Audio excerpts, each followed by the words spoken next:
Kumusta kaibigan? Ang kwento nating itatampok ngayon ay ang movie na Heart of Stone.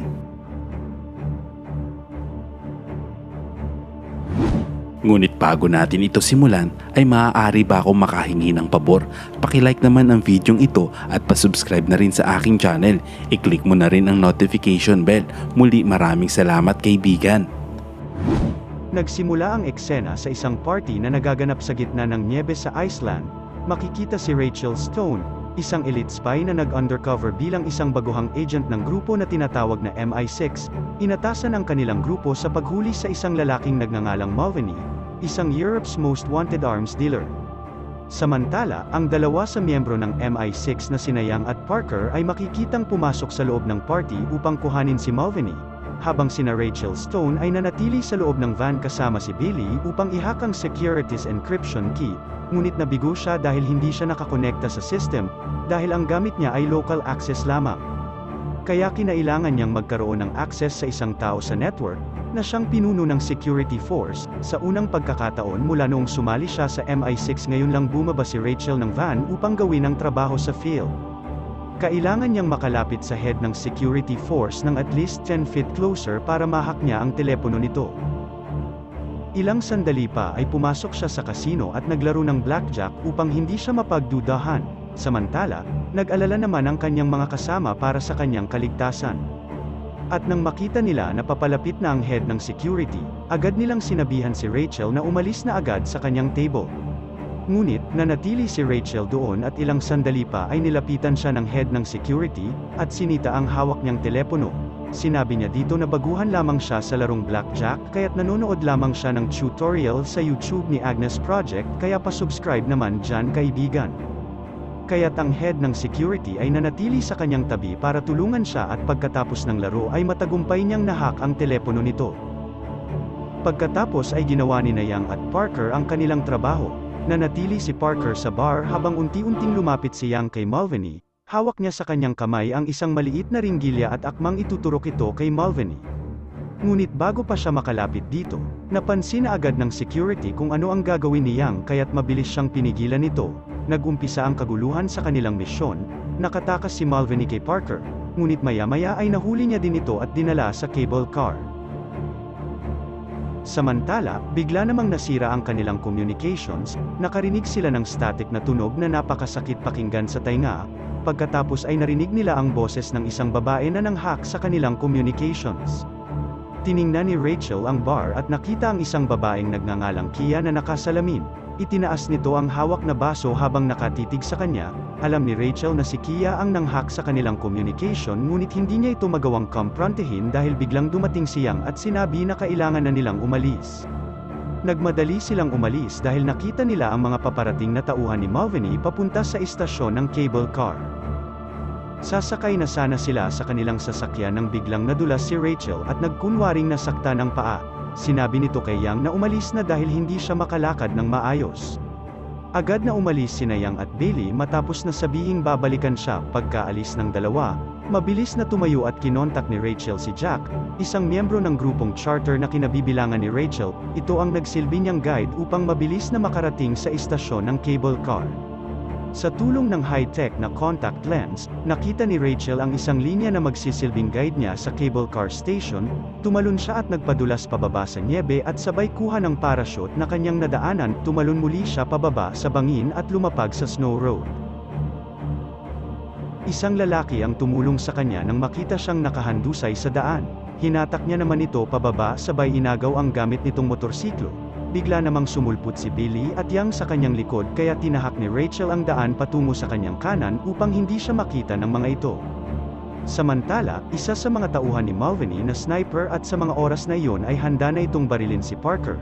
Ngunit bago niya pa ito barilin, nagawa ni Rachel na paliparin ang sinasakyan niya patungo sa kinaroroonan ng sniper, dahilan upang ito ay mawala ng buhay. Nagtago si Rachel sa harap ng isang kotse at binaril ang lahat ng tauhan ni Mulvaney. Nang matapos siya, sinabihan siya ni Jack na itago ang mga katawan bago pa dumating ang ibang miyembro ng MI6. Dumating sila Young at Bailey sa location ng mga kalaban na nagtataka dahil wala silang naabutan ng mga tauhan ni Mulvaney sa lugar na yon. Maya-maya huminto ang cable at lumabas si Parker kasama ang walang malay na si Mulvaney. tinulungan siya ni Bailey upang buhatin ito ngunit pagkatapos ay biglang bumula ang bibig nito. Lumalabas na namatay si Malviny pagkatapos uminom ng cyanide. Ang mga miyembro ng MI6 ay nabigo dahil dito, nangangahulugang nawala ang kanilang potensyal na asset ngunit nagpasya na hayaan na lamang ito dahil kailangang balikan nila si Rachel sa bundok. Samantala, si Rachel ay makikitang nakasilip sa kanila habang nagtatago at tila disappointed din sa nangyari. Sa ibang eksena, sa London, England, makikitang sinisermo na ng grupo ng MI6 dahil sa kanilang pumalpak na operasyon, gayon din si Rachel dahil sa pag-alis nito sa van. Maya-maya ay lumabas naman ang grupo at nagpunta sa isang kainan. Dito na pag-usapan nila ang tungkol sa batang babae na nakialam sa kanilang misyon at naisip nila na baka isa itong miyembro ng grupong Charter. Ang Charter ay grupo ng mga kilalang elite agent, at ang kanilang pangunahing layunin ay ang panatilihin ang kapayapaan sa mundo. Alam ni Rachel kung sino talaga ang babae pero tumahimik na lang siya para hindi mabunyag ang kanyang pag-undercover. Nagpaalam na siya agad sa mga ito at umuwi ng bahay. Dito, pinanood niya muli ang CCTV footage sa bar kung nasaan si Kia. Kinabukasan, binisita siya ni Parker habang siya ay lumalangoy at inanyayahan siyang magtrabaho upang alamin kung sino ang babaeng nanghak sa kanila. Humingi naman ng paumanhin si Rachel, tinanggihan niya ang imbitasyon dahil siya ay mayroong brunch date ng araw na yon. Sa ibang eksena, nagpunta si Rachel sa Hearts Team headquarters at nakipagkita sa iba pang miyembro ng Charter. Isa sa mga miyembro nito si Evo. Binati nito si Rachel bilang Nine of Hearts sa grupo, at dinala siya sa lugar kung saan ginagamit nila Nomad at Jack ang kanilang pinakamahalagang sandata, ang The Heart, isang super high-tech na computer na lahat ng detalye at impormasyon ng isang bagay ay makikita rito. Madali nilang natipon ang mga impormasyon tungkol kay Kia Dawan, ang dalaga na nakialam sa misyon ng MI6 team, na predict ng kanilang high-tech na computer na may 96% success rate na pupunta si Kia sa Lisbon para sa pagbubukas ng Club Moritz. Sinabi din ni Nomad na pwede nilang ilabas ang impormasyon ni Kia sa MI6 team para mahuli nila ito. May pag-aalinlangan naman si Rachel na gawin ang misyon, dahil may nararamdaman siyang hindi tama ngunit binaliwala ito ni Nomad at Jack. Pagkatapos ay binalaan siya ni Nomad na huwag masyadong maging malapit at komportable sa mga miyembro ng MI6, dahil magiging distraction lamang ito sa kanyang misyon. Binigyan naman ni Rachel ng assurance si Nomad na ang kanyang pakikipagkaibigan sa mga miyembro ng MI6 ay bahagi lamang ng kanyang trabaho. Kinabukasan, ang team ng MI6 ay naglakbay sa Lisbon at pumunta sa isang safe house. Habang sila ay nagsasaya biglang may naghagis ng flashbang grenade na nagpawalang malay kay Parker. Pagkatapos ay pinasok ng grupo ang bahay at sinimulan silang ratratin. Nagtulong sina Bailey at Yang na pabagsakin ang mga ito. Sinabi naman ni Yang na umalis na si Rachel para sa kaligtasan nito. Samantalang si Jack sa kabilang linya ay pinapaalis na din si Rachel dahil delikado ang sitwasyon at maaari siyang mamatay dito. Dahil hindi niya maiwanan ang mga kagrupo, hindi nakinig si Rachel kay Jack. Tinanggal nito ang kanyang earpiece at bumalik sa loob at mahusay na nakipaglaban siya sa mga ito. Laking gulat naman ni Yang at Bailey dahil napabagsak lahat ni Rachel ang mga kalaban gamit ang kanyang combat skills na hindi nila akalaing kayang gawin ni Rachel. Pagkatapos ay mabilis na umalis sila sa lugar at sumakay ng van. Lalong nabigla sila dahil nagpresenta si Rachel na mag-drive at nakita nila kung gaano kadalubhasa ito sa pagmamaneho. Lahat ng sasakyang humahabol sa kanila ay nagawa nitong iwanan, at sa huli, matagumpay silang nakatakas mula sa mga kalaban. Pagkatapos ay huminto ang grupo para tanungin kung sino talaga si Rachel. Doon ay inamin ni Rachel na isa siya sa miyembro ng Charter. Namangha sina Yang at Bailey sa narinig. At pagkatapos nun ay bigla na lamang binaril ni Parker ang dalawa dahilan upang bawian agad ito ng mga buhay. Ibinunyag ni Parker na siya ay nagtatrabaho kay Kia at sa loob ng 6 na taon matagal na niyang hinahanap ang mga miyembro ng Charter. Balik sa nakaraan, lumalabas na si Parker pala ang may kagagawa ng pagkalason ni Malviny sa cable car, at bago niya ito tinuluyan ay inusisa niya muna ito tungkol sa The Heart, at sinabi nito na isang napakamapanganib na sandata ito, na nagbibigay ng kapangyarihan sa grupong Charter. Dagdag pa nito, na isang sandata ito na maaaring ma-access ang kahit ano at saan man sa mundo. Ang The Heart ay may access sa trilyon na mga data points ng sabay-sabay, at maaari din itong hulaan ang hinaharap. Ibig sabihin, kung pagmamay-ari mo ang The Heart, pag-aari mo na rin ang mundo. Balik sa kasalukuyan, matapos marinig ito ni Rachel, nagawa niyang pangpumalag dito at maitapon ang hawak nitong baril, ngunit nagawa din siyang masiksak nito ng kutsilyo sa tiyan. Sa kasamaang palad, ang ginamit na kutsilyo ay may lason dahilan upang mawalan ng malay si Rachel at bago pa man siya iwanan ni Parker, may ipinasok itong maliit na aparato sa kanyang balikat. Ilang sandali pa, makikitang nasa Charters Clinic na si Rachel habang ginagamot. Samantalang si Jack ng mga sandaling iyon ay biglang nagpanik nang makatanggap ng warning tungkol sa isang Trojan virus na nasa loob ng kanilang pasilidad. Nang magising si Rachel ng mga sandaling iyon, at sa kabila ng kanyang mahinang estado, agad siyang tumalon mula sa kama at sinaksak ang sariling balikat, kinuha ang device na inilagay ni Parker dito at agad na dinurog ito. Sa control room, pinag-uusapan nila Rachel, Nomad at Jack ang nangyari. Iminungkahi ni Rachel na shutdown muna pansamantala ang The Heart hanggang sa malaman nila kung ano ang plano nila Kia at Parker. Ngunit hindi ito sinang-ayunan ng dalawa. Sa paniniwalang, ito ang tanging paraan upang makatulong sa kanila na makahanap ng solusyon ukol sa kinakaharap nilang problema. Samantala, nagpunta sina Nomad at Rachel sa isa pang silid upang mag-usap ng sarilinan. Pinagsabihan siya ni Nomad na hindi marunong makinig sa kanya, mas sinunod niya ang kanyang puso na naging dahilan upang si Nayang at Bailey ay mamatay sa pamamagitan ng pagsisiwalat ng kanyang totoong pagkatao. Dahil sa pagkadismaya, nagpasya si Nomad na tanggalin siya bilang miyembro ng grupo upang maprotektahan ang The Heart. Hindi makapaniwala dito so Rachel at mabigat ang kanyang loob na umalis sa headquarters ng Charter. Samantala, habang nasa loob ng bus, tinawagan ni Kia si Rachel gamit ang telepono ng ibang tao at kinutya nito si Rachel tungkol sa pagtanggal sa kanya sa Charter. Binantaan naman ito ni Rachel na hahanapin niya ito at igaganti ang pagkamatay nila Yang at Bailey. Laking gulat naman ni Kia nang malaman ang pagkamatay ng dalawa dahil wala sa plano niya ang kumitil ng buhay ng sinuman. Sa ibang eksena, pinuntahan ni Rachel ang bahay ni Bailey, at dito nakita niyang naghihintay ang alaga nitong pusa. Pinakain niya ito at maya-maya ay naisipan niyang tingnan ang computer nito. Dito niya nakita ang lokasyon ni Kia. Nang malaman niyang nasa Africa ito, kinutuban siya ng malala. Naisip niyang target ng mga ito ang The Locker, kung saan nakatago ang The Heart. Samantala, si Nomad ay nakipagkita sa katulad niyang King of Hearts, kung saan napag-usapan nila si Parker. Balik sa nakaraan, noong ika-15 ng Desyembre taong 2015, si Parker ay nasa Chechnya mission noong sila ay nakulong, at lahat ng kanyang mga kasamahan ay pinatay ng mga King of Hearts maliban kay Nomad. Akala nila na napatay nila ang buong grupo. Ngunit ang hindi nila alam si Parker ay buhay pa at simula noon ay nagbalak na itong gumanti laban sa Charter. Bumalik sa kasalukuyan at sa ibang eksena, makikitang narating na ni Parker at Kia ang tuktok ng The Locker.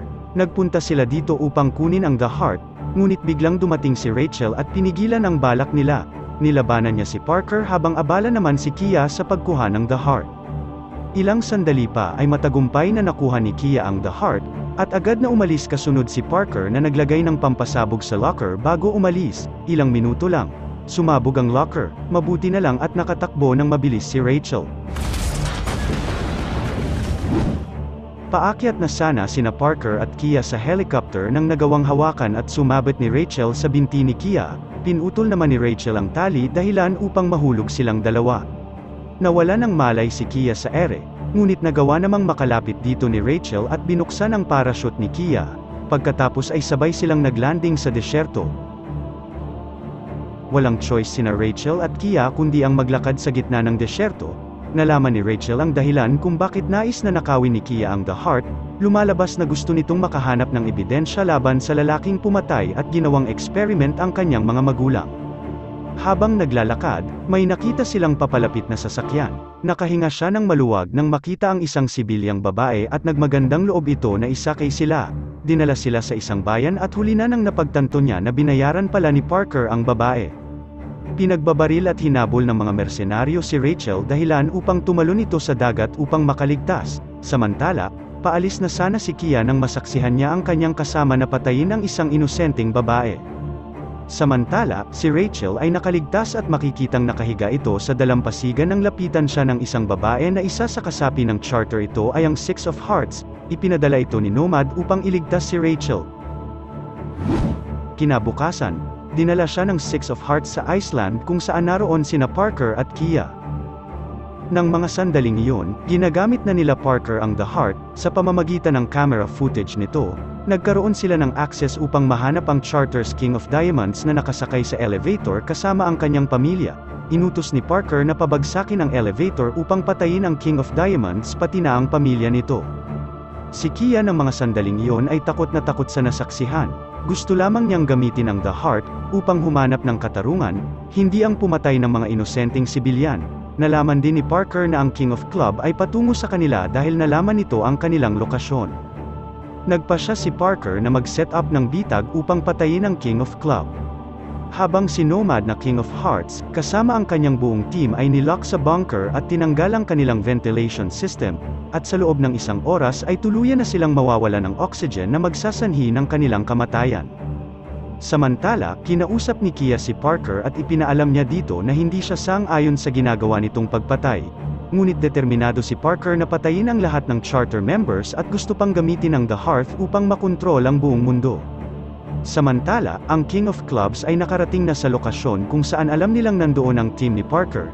Nang malaman ito ni Parker, na wala ang atensyon niya kay Kia, sinamantala naman ito ni Kia upang mag-upload ng fail-safe upang ma-disable ang The Heart, at kinontak si Rachel para ipaalam ang planong entrapment nito sa King of Clubs. Binigay din niya ang password niya kay Rachel upang makapasok ito sa loob ng building. Pinuntahan ni Rachel ang van kung saan ang komunikasyon sa King of Clubs ay naroon. Binalaan niya ito, na trap lamang yon. Ngunit huli na ang lahat, sumabog ang gusali na ikinamatay ng King of Club at ng kanyang mga kagrupo. Sa loob ng lab, ang failsafe na inupload ni Kia ay natapos at ang The Heart ay biglang nag-shutdown kaya hinanap ni Parker si Kia dahil ito lamang ang may access dito.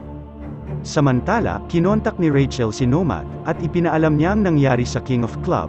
Sinabi naman ni Nomad na mayroon na lamang silang 50 minuto bago mawala ang kanilang oxygen.